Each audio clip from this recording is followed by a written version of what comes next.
जारी हैं। अभी मैंने कलमा नहीं पढ़ा, इस्लाम कबूल नहीं किया, लेकिन जरा सा सकील जुमला है, अगर इजाजत दे तो कह दूं कि गोया वो बच्चा कहना चाहता है, अभी मैं इकरारुम बिल लिसान की मंजिल से नहीं गुजरा, लेकिन व तस्दीकुम बिल कल्ब की मंजिल से गुजर रहा। मेरी जबान पर कलमे नूर जाहिर न हुआ, लेकिन मेरा दिल हुजूर की मोहब्बत में लबरेज। जरा प्यार से कह दो सुभान अल्लाह। क्या कहा था शायर ने, दिल जिसमें जिंदा है वो तमन्ना तुम ही तो हो, हम जिसमें बस रहे हैं वो दुनिया तुम ही तो हो, जो दस्तगीर है वो तुम्हारा ही हाथ है, जो डूबने न दे वो वसीला तुम ही तो हो। वो बच्चा कहता है, मैं तड़पता था, मैं तड़पता रहा, मैं हुजूर की मोहब्बत में इतना बीमार हुआ, इतना तड़पा कि मैं बीमार हो गया।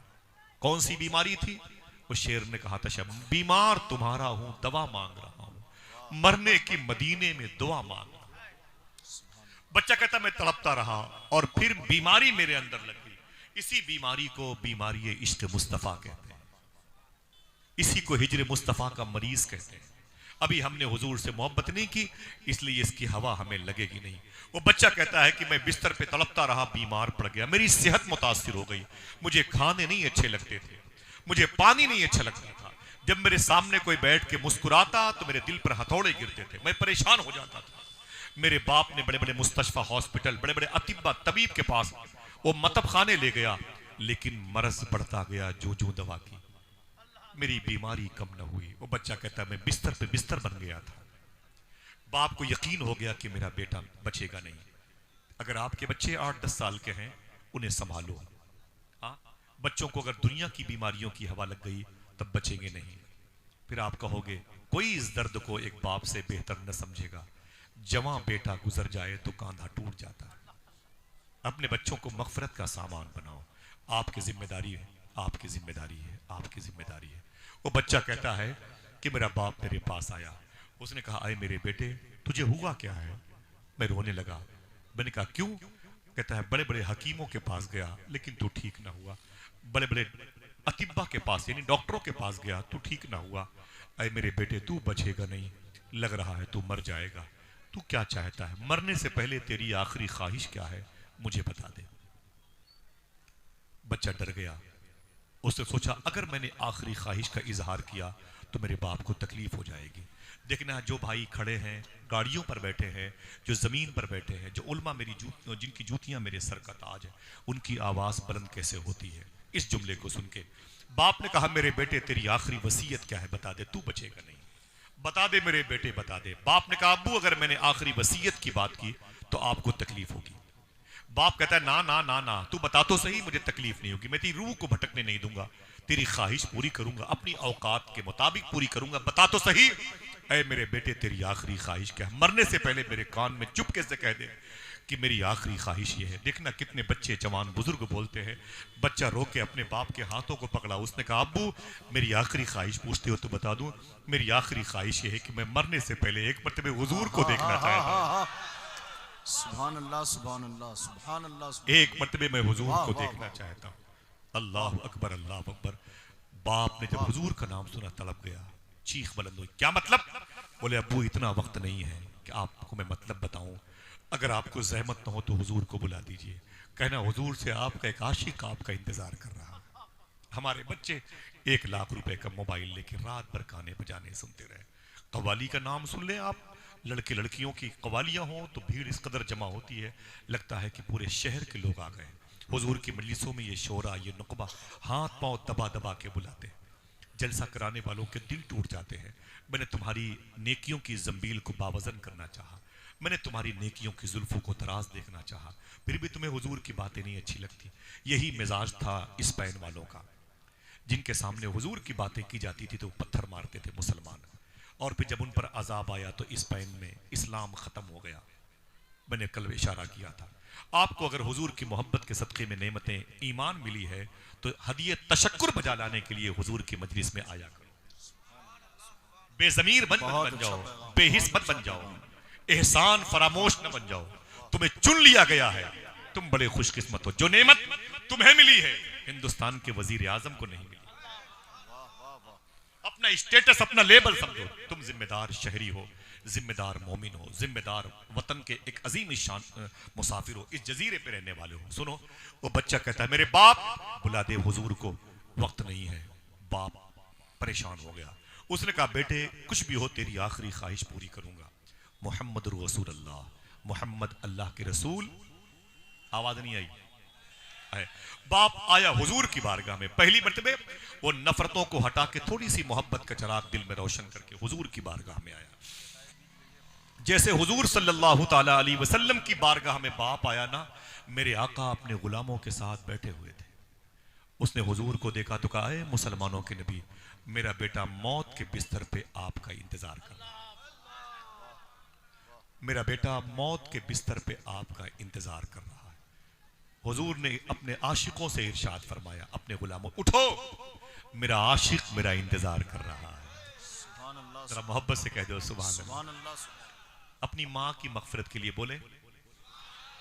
हुजूर फरमाते उठो, मेरा आशिक मेरा इंतजार कर रहा है। अगर कहो तो 2 शेर पढ़ दूं। चौथे शेर पर लोग दाद देते हैं, मैं तीसरे मिसरे पर दाद चाहता हूं। हुजूर फरमाया चलो, मेरा आशिक मेरा इंतजार कर रहा है। बाप ने कहा है मुसलमानों के नबी वक्त बहुत कम है, मेरे बेटे की रूह निकल भी सकती है, आप जल्दी चलें।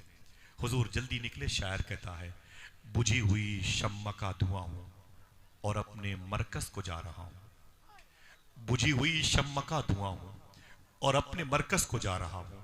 ये दिल की दुनिया तो मिट चुकी है, अब अपनी हस्ती मिटा रहा हूं। उधर वो घर से निकल रहे हैं, इधर मेरा दम निकल रहा है। बुझी हुई शम्मा का धुआं हूं और अपने मरकज को जा रहा हूं। ये दिल की दुनिया तो मिट चुकी है, अब अपनी हस्ती मिटा रहा हूं। उधर वो घर से निकल रहे हैं, इधर मेरा दम निकल रहा है। दगा कहां दे गई है किस्मत, वो आ रहे हैं मैं जा रहा हूं। दगा कहां दे गई है किस्मत, वो आ रहे हैं मैं जा रहा हूं। वो आ रहे हैं मैं जा रहा हूं। मेरे आका सल्लल्लाहु अलैहि वसल्लम पहली मर्तबे उस बच्चे के घर तशरीफ लाए। बाप से कहा, कहां है वो बेटा तेरा? उसने कहा अंदर वाले कमरे में है। हुजूर ने उसके घर पे कदम रखा, सामने वो बच्चा बिस्तर पे लेटा हुआ था। जैसे उसने हुजूर को देखा तो खुशियों के आंसू आंखों में आ गए। और जोर से क्या मतलब? वो आए घर में हमारे, खुदा की कुदरत है, कभी हम उनको कभी अपने घर को देखते। बच्चा कहता है मैंने हुजूर को अपने घर में देखा तो फिर मेरे घर की जमीन जमीन न रही, आसमान से बुलंद हो गई। हुजूर मेरे करीब तशरीफ लाए। जब हुजूर आए तो हुजूर ने जुमला इरशाद फरमाया, बेटे कलमा पढ़ ले। अच्छा, सुभान अल्लाह, सुभान अल्लाह। बोले बोले बोले सुभान अल्लाह, सुभान अल्लाह। क्या फरमाया हुजूर ने? सुभान अल्लाह। क्या फरमाया हुजूर ने? कलमा हाथों को उठा के बोलो, आपको सवाब मिलेगा। बहुत अच्छे हजरत, ऊंची बोले, ऊंची बोले, सुभान अल्लाह, सुभान अल्लाह। कलमा पढ़ ले। जैसे हुजूर ने कहा कलमा पढ़ ले, वो डर गया, अपने बाप की तरफ देखा। अगर मैंने कलमा पढ़ा तो मेरा बाप बड़ा जनसंगी इंसान है, तासुब परस्त, इसको तकलीफ बहुत होगी। उसने अपने बाप की तरफ देखा, फरमाया हुजूर ने कलमा पढ़ ले। डर के मारे उसने अपने बाप को देखा, अल्लाह ने उसके बाप के दिल को बदल दिया। मालूम है? फरमाया कलमा पढ़ ले। उसने अपने बाप को देखा, बाप ने क्या कहा मालूम है? पढ़ ले बेटा पढ़ ले, ये तेरी किस्मत है, तेरे घर आए हुए हैं। अल्लाह अकबर, अल्लाह अकबर, नारे रिसालत। यूं तेरा इसमें गिरामी मेरे लब पर आ गया, जैसे दरिया तशनगी के पास चलकर आया। जैसे उसने कलमा पढ़ा, हुजूर ने देखा कि ये कलमा पढ़ चुका। हुजूर उसके घर से बाहर पलटे, जैसे बाहर निकले उसकी रूह निकल गई। बाप फिर दौड़ा हुआ आया, अरे मुसलमानों के नबी मेरा बेटा मर गया, मेरे किस काम का, उसे आप ले जाएं, अपने धर्म के मुताबिक जो चाहे करें। हुजूर फिर पलटे, फरमाए आए मेरे आशिकों उठा लो मेरे आशिक की लाश। जो खड़े हैं वो भी बोले सुभान अल्लाह। तकदीरें बुलंद हो जाएंगी, हाथों को उठा के बोलो लब्बैक या रसूल अल्लाह, मोहम्मद अल्लाह के रसूल। हाथों को उठा के बोलो अल्लाह के रसूल, अल्लाह के रसूल। मेरे आका फरमाते उठा लो मेरे आशिक की लाश, इसे ले चलो मेरे हुजरे के पास। गोया हुजूर ये कहना चाहते थे आशिक का जनाजा है जरा धूम से निकले, आशिक का जनाजा है जरा धूम से निकले, महबूब की गलियों में जरा घूम के निकले। मेरे आका फरमाते इसे ले चलो मेरे साथ मेरे हुजरे तक, इसको अपने हाथों से मैं गुस्ल दूंगा, मदीने के बाजार से इसके लिए कफन मंगाऊंगा। अगर जोर से बोलना चाहो तो बोलो, हुजूर फरमाते इसकी नमाज जनाजा मैं पढ़ाऊंगा। हुजूर उस आशिक को ले गए, जब कफन की रवायत मुकम्मल हो गई, रस्म नूर, तो हुजूर ने उस आशिक की लाश को उठवाया, फरमाया मेरे हुजरे से करीब ले चलो इसको, आगे एक प्लॉट है, नूरानी प्लॉट है, इसे बकी शरीफ कहते हैं। हाथों को उठा के बताओ कितने लोगों ने मदीने शरीफ की हाजिरी दी है, सोच के बताना, सोच के, हाथों को उठा के बताओ कितने लोगों ने मदीना देखा है। हमारी आवाज पहुंची, कितने लोगों ने मदीना शरीफ की ज़ियारत की है? मिंबर पे जो लोग हैं वो हाथ उठा के बताएं, कौन है जो जिसने मदीना देखा? लोग कम है। अच्छा, कितने लोग देखना चाहते हैं? अल्लाह ताला आपको वो दिल लाए कि आप दरबार मुस्तफ़ी में हो, रोज़े रसूल में हो, शहर रसूल में हो। लेकिन ये अच्छी आदत नहीं है आप सबकी, ये तकलीफ दे अमल है। समझ रहे हैं? ये जो आपने बताया कि किसी ने मदीना नहीं देखा, ना के बराबर परसेंटेज भी नहीं आ रहा, जो एक दो लोगों ने देखा वो भी खामोश थे। अल्लाह पर आपको पता है, सूफी सुल्तान फरमाते हैं अभी लोगों को पता नहीं है ये आंखें क्यों मिली हैं, उनको बताओ कि ये आंखें रोज़े रसूल देखने के लिए मिली। अल्लाह अकबर। आपके अंदर जज्बा नहीं पैदा होता हुजूर के शहर को देखने का? कभी आऊंगा तो मदीने की बात करूंगा इंशाअल्लाह, तब आप आओगे? बोलो भाई, अभी मेरा टॉपिक मदीना नहीं है, लेकिन हाथों को उठाओ, दुआ करो अल्लाह सैयदी सरकार कमरुद्दीन शाह बाबा के उर्स की तकरीब नूर के सईद के सदक़े में जितने लोग मर्द व ख़वातीन यहाँ पर हाजिर है, सबको अल्लाह अपने हबीब के दरबार की और काबतुल मुशर्रफा की ज़ियारत का शरफ अता फरमाए। आमीन। क्या करोगे पैसे लेकर के? इतने कमा के पैसे क्या करोगे? जमा करके क्या करोगे? हाँ, ब्रांडेड चीज़ें पहनते हो, टी शर्ट बनियान, ये वो सारी चीज़ें यूज़ करते हो। कभी हुजूर का शहर भी देख लो यार, आपके दिल के अंदर ये बात नहीं तड़पती? आपको पता है कि एक शख्स ना इधर जहलम नदी के किनारे, वो आगे लाहौर के करीब, मालूम है, वो साहिल समंदर पे मदीने जाने वाली स्टीमर पे जहाज से बैठ गया, बड़ा आशिक था, हाजियों के साथ मदीने जा रहा था, और जैसे लंगर जो ओपन था किया गया और फिर जहाज आगे बढ़ा ना, वो आशिक रोने लगा, उसके हाथ में एक तस्बीह थी, दरूद पढ़ रहा था। वो कैप्टन के पास आया, उसने कहा कैप्टन साहब, बोले क्या बात है? बोले मदीना कब आएगा? आपको इस लफ्ज में मिठास नहीं मालूम होती? लफ्ज मदीना, बहुत अच्छे हज़रत। और कोई ऐसा शहर है जिस पर इस लफ्ज का इतलाक होता हो? आप अपने शहर को मदीना कह सकते हैं, भले ही अरबी में मदीने शहर के माने में आता है, लेकिन कह नहीं सकते। अदब इस बात की इजाजत नहीं देता। आला हजरत सरकार से पूछा गया, अगर हुजूर सल्लल्लाहु ताला अलैहि वसल्लम के जुब्बे शरीफ पर मिट्टी लग जाए तो क्या ये कह सकते हो कि हुजूर का जुब्बा मैला हो गया है? फरमाते नहीं कह सकते, अगर कहना है तो ये कहो मिट्टी ने हुजूर के दामन में पनाह ले रखी है। अदब की वजह से वो कहता है कि जैसे ही वो जहाज आगे बढ़ा ना साहिल समुंदर से, वो हाजी साहब रोने लगे, दरूद शरीफ तस्बीह पढ़ रहे थे, और बोले कि कैप्टन साहब, बोले क्या बात है? बोले मदीना कब आएगा? क्या बोला? आप भी बोलो यार, अच्छा लगता है। कैप्टन ने कहा अभी तकरीबन 18 दिन लगेंगे, 18 दिन 17-18 दिन लगेंगे। बोले कोई बात नहीं। रोया, रात भर रोता रहा बिस्तर पे, हुजूर को याद करके रोता रहा। सुबह हुई, नमाज फजर के बाद कुरान के पारों की तिलावत की तस्बीह लिया, फिर कैप्टन के पास, कैप्टन साहब, बोले क्या बात है? बोले मदीना कब आएगा? बोले मदीना कब आएगा? तो कैप्टन ने कहा कि वो तो मैंने कल बता दिया था कि 17-18 दिन लगेंगे, अभी तकरीबन 16 दिन लगेंगे मदीना आने में। रोने लगा, फिर आया, अपनी चेयर पर अपने बिस्तर पे बैठ गया, कुर्सी पर बैठ गया। जहाज जा रहा था साहिल जद्दा की तरफ, और ये नबी की नात पढ़ता था, रोता रहता था। जब शाम हुई तो फिर कैप्टन के पास गया, उसने कहा कैप्टन साहब, काश ये आपकी जबान से निकला है, मदीना कब आएगा? हाथों को उठा के बोलो क्या कहा? बहुत अच्छे। मदीना कब आएगा? कैप्टन ने चेहरा देखा, कहा क्यों? कहा मदीना कब आएगा, हुजूर की याद आ रही। अल्लाह अकबर, तड़प बर्दाश्त नहीं है। कैप्टन साहब ने कहा मैंने कहा ना अभी 17 दिन लगेंगे, अभी 16 दिन लगेंगे, वापस जाओ। रात भर उसके बिस्तर से रोने की आवाज आती थी, आंसुओं के गिरने से वो जमीन भीग रही थी। सुबह उठा, फिर कैप्टन के पास, कैप्टन साहब मदीना कब आएगा? कैप्टन ने हाथ जोड़ लिया, बोले बैठ जाओ, खुदा के वास्ते मुझे डिस्टर्ब ना करो। उसने कहा कैप्टन साहब, मेरी इतनी सी बात पर आप डिस्टर्ब हो जाते हैं, मेरे दिल से पूछो। मेरा इमाम कहता है, इश्क तेरे सदके वाह जलने से छुटे सस्ते, वाह वाह जो आग बुझा देगी वो आग लगाई। इश्क इंसान को कलंदर बू अली करता है, इश्क पागल नहीं पागल को वली करता है। वाह वाह वाह। अभी हमें इश्क रसूल की हवा नहीं लगी, रोया फिर रोता रहा, फिर सुबह को गया कैप्टन साहब, कहा नाराज मत होना कैप्टन साहब, मेरा सवाल वही है। कहा क्या?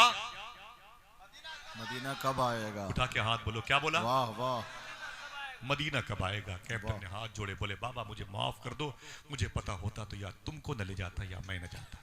बोले आपको तकलीफ किस बात की है? बोले तुम क्या हर वक्त मेरे मुझसे यही पूछोगे मदीना कब आएगा?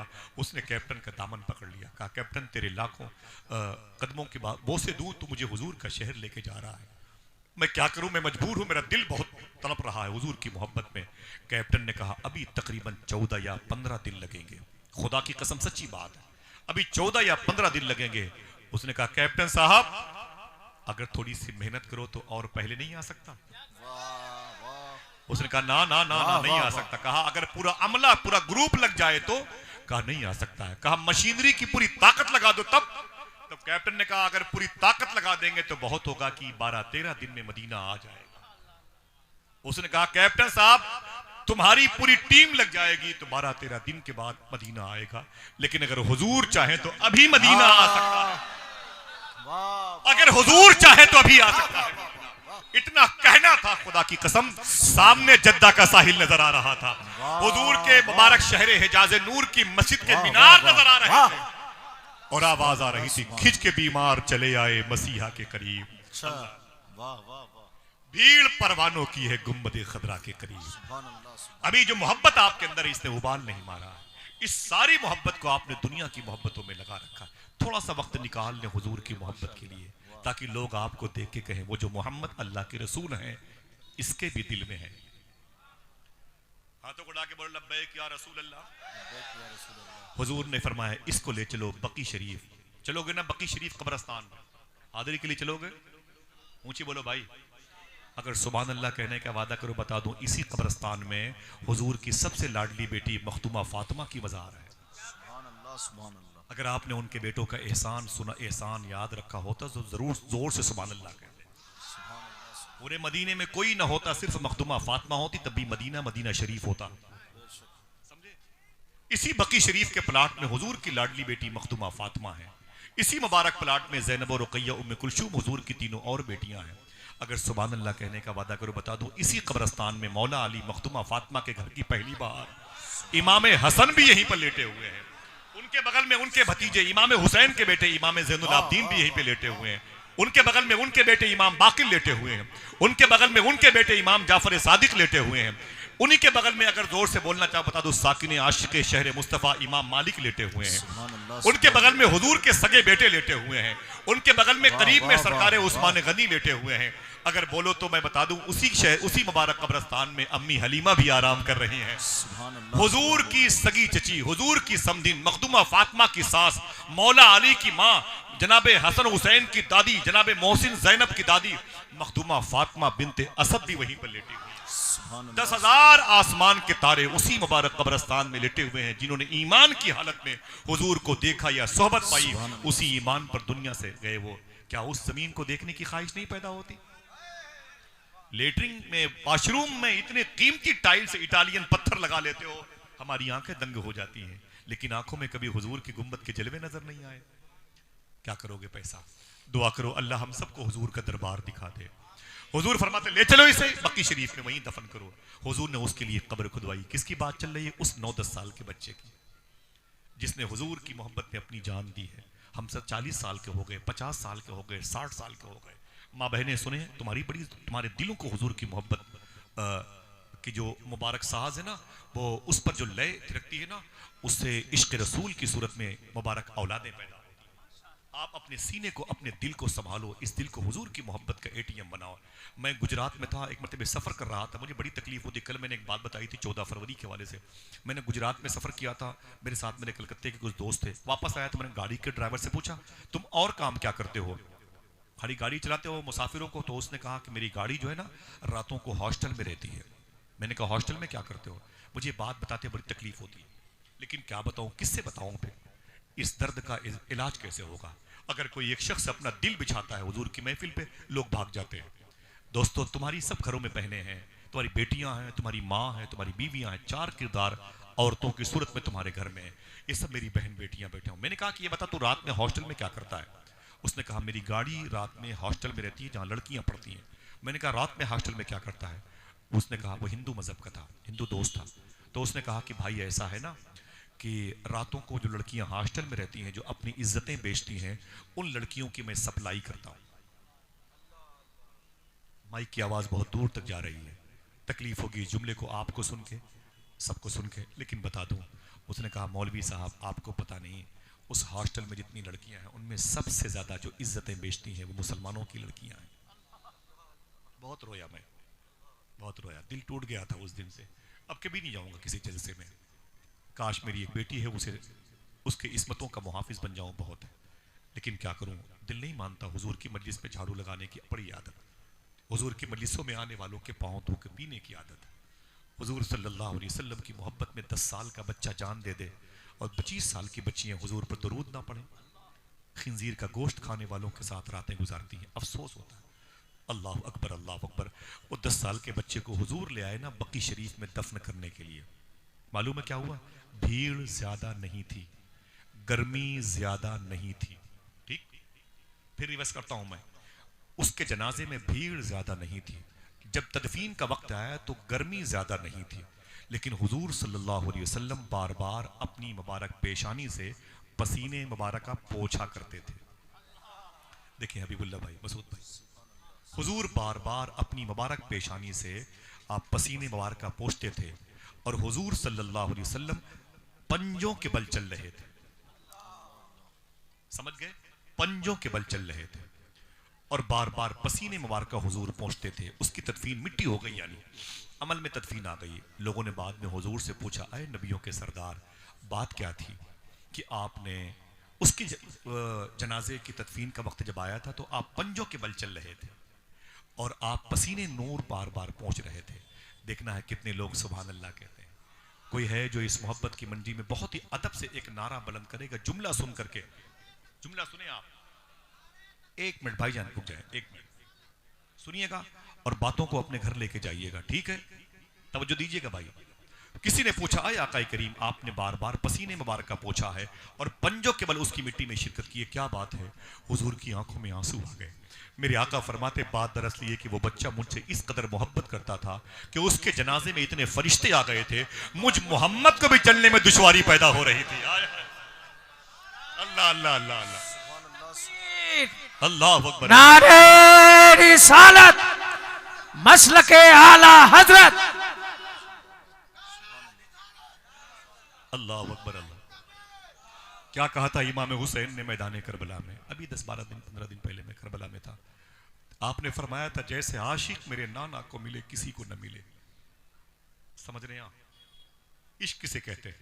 इतनी बड़ी जमीन थी मुसलमानों की, हिंदुस्तान 30-40 करोड़ के आसपास का बोझ बन गया, बोझ बन गया मुसलमान।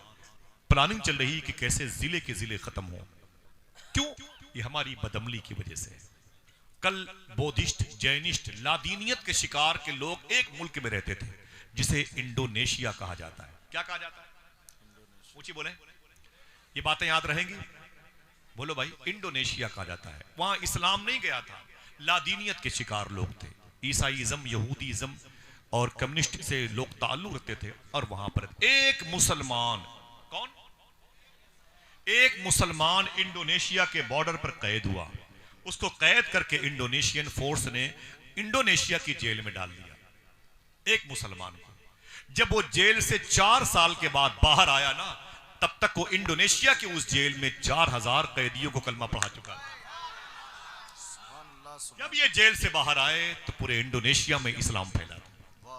इस्लाम तुम्हारी प्रॉपर्टी नहीं है, नहीं संभालोगे तो ये बर्फ की सिल है, पिघल जाएगी। समझ रहे हैं? इस्लाम नहीं मिटेगा। अगर मिटना होता तो ताइफ में मिट गया होता, अगर इसे मिटना होता तो ये करबला में मिट गया होता, जहां ये आखिरी सांस ले रहा था। लेकिन इस्लाम कहां पाया जाता है, कहां कहां है? अल्लामा हशमती साहब कहते हैं, मैं फिजी गया, फिजी दुनिया के आखिरी मुल्क दुनिया की जहां से सरहदें खत्म होती हैं, मैं फिजी गया, 25 घंटे फ्लाइट पर बैठ के गया, 3 स्टेप में मैंने सफर किए, और जब फिजी पहुंचा जहां से दुनिया खत्म है, तो मुझे होटल में रखा गया। मैंने इशा की नमाज पढ़ी और खाना खाया, सो गया। फजर की नमाज जब पढ़ी मैंने, तो मैंने खिड़की खोल के देखी, कि देखूं दुनिया का आखिरी किनारा कैसे लगता है, जहां से दुनिया खत्म है। अल्लामा साहब फरमाते हैं, जब मैंने खिड़की खोल के देखी तो दुनिया के आखिरी किनारे के करीब में उस होटल के पीछे कोई मस्जिद थी। उस मस्जिद से आवाज आ रही थी, मुस्तफा जाने रहमत पे लाखों सलाम। क्या बात है, क्या बात है, वाह वाह वाह वाह। कहां खोले हैं गेसो यार ने, खुशबू कहां तक है। सुभान अल्लाह। आप नहीं संभालोगे तो कोई और आएगा, कोई और आएगा। आखिर माइक टाइसन ने कलमा पढ़ा कि नहीं पढ़ा, मोहम्मद अली ने कलमा पढ़ा, बॉक्सर था, कलमा पढ़ा कि नहीं पढ़ा। एक लंबी फेरिस्त मेरे सामने, तुम हुजूर की मोहब्बतों से दूर हो जाओगे तो कोई ना कोई अल्लाह ताला उस पत्थरों के बीच में से एक हीरा पैदा करेगा। मोहम्मद रसूलुल्लाह, मोहम्मद अल्लाह के रसूल। बोलो, हाथों को उठा के बोले मोहम्मद अल्लाह के रसूल। 10 साल के बच्चे अगर कहें, माँ कहें, अरे मेरे बेटे की उम्र ही क्या है, ऐ मेरी बहन, ऐ मेरी माँ, अपने बच्चे को, इस उम्र के बच्चे की दास्तान सुना। इस उम्र के बच्चे हुजूर से कितनी मोहब्बत करते थे। अगर तेरी बेटियां ये 20 साल की बैठी हुई हैं और ये बच्चियां चाहती हैं कि मेरा दिल हुजूर की मोहब्बत से आरास्ता हो जाए, मुज़ग्गिन हो जाए, तो मैं बताता हूं, कोई ये ना कहे कि सिर्फ लड़कों ने हुजूर से मोहब्बत की। जिनको देखने के बाद लगता था वही मोहम्मद जो अल्लाह के रसूल हैं, वो इसी के यहाँ क़याम करते हैं। ना ना ना, जमीन पर ऐसी लड़कियां भी गुजरी हैं जिन्होंने सिर्फ हुजूर से मोहब्बत की। ये सिर्फ बड़े काम का है, सिर्फ हुजूर से मोहब्बत की है। अगर कहो तो बता दूं, हाथों को उठा के फिर से बोले मोहम्मद अल्लाह के रसूल। जो लोग खड़े हैं वो भी अपने हाथों को उठाएं, मोहम्मद अल्लाह के रसूल। अल्लाह सब मेरे भाइयों की हाजिरी कबूल फरमाए। मेरी बहन सुन, तेरी बड़ी जरूरत है इस्लाम को, और तुझे इस्लाम की जरूरत है। अम्मी आयशा फरमाती है कि हुजूर सल्लल्लाहु ताला अलैहि वसल्लम के इंतकाल के बाद एक लड़की मेरे घर में आई। अम्मी आयशा हुजूर की बीवी है। उसने दरवाजे पे दस्तक दी। मैंने कहा कौन? उसने कहा अम्मी दरवाजा खोले, मैं आपकी बेटी हूं। जब दरवाजा मैंने खोला तो एक लड़की जिसकी आंखें सुर्ख थी वो मेरे करीब आई। मैंने कहा क्या बात है बेटी, तू कौन है? उसने कहा मेरा नाम फला है, मेरे शौहर का नाम फला है, मेरे बच्चे हैं, मदीने शरीफ में रहते हैं। तो कहा क्या करने आई है? तो रोने लगी। मालूम है, रोने लगी। मैंने कहा बेटी तू रोती क्यों है? उसने मालूम है क्या कहा अम्मी जब से हुजूर का इंतकाल हुआ है, हुजूर को देखा नहीं है, हुजूर की याद बहुत आती है। जब कोई मेरे सामने मुस्कुराता है तो दिल पे हथौड़े लगते हैं, जब मेरे सामने कोई जोर से हंसता है तो दिल टूट जाता है। मेरे सामने गर्मी के मौसम में ठंडे पानी आते हैं मशरूब की सूरत में, मुझे उलझन होती है। जब सूरज निकलता है दिन में तब भी मुझे अंधेरे का एहसास होता है। हुजूर न रहे तो कायनात सूनी पड़ गई। मेरे बच्चे मेरी गोद में होते हैं फिर भी याद हुजूर की आती है। मेरा शौहर मुझसे मोहब्बत करता है फिर भी याद हुजूर की आती है। मेरे कबीले के लोग सलामत हैं लेकिन अम्मी मुझे हुजूर से मोहब्बत है। बोले क्या चाहती है? उस लड़की ने कहा अम्मी अगर आपको जहमत न हो तो मुझे हुजूर के रोजे की ज़ियारत करा दीजिए। मेरी बहनें सुने, बातें समझ में आ जाएंगी। मैं ऐसी कोई बात बोलते नहीं जो किसी की समझ में ना आए। वो लड़की कहती है कि अम्मी अगर आपको तकलीफ ना हो तो मुझे हुजूर के रोजे की ज़ियारत की जाए। जहां आवारगी का शिकार बच्चियां हैं वहीं पर जमीन पे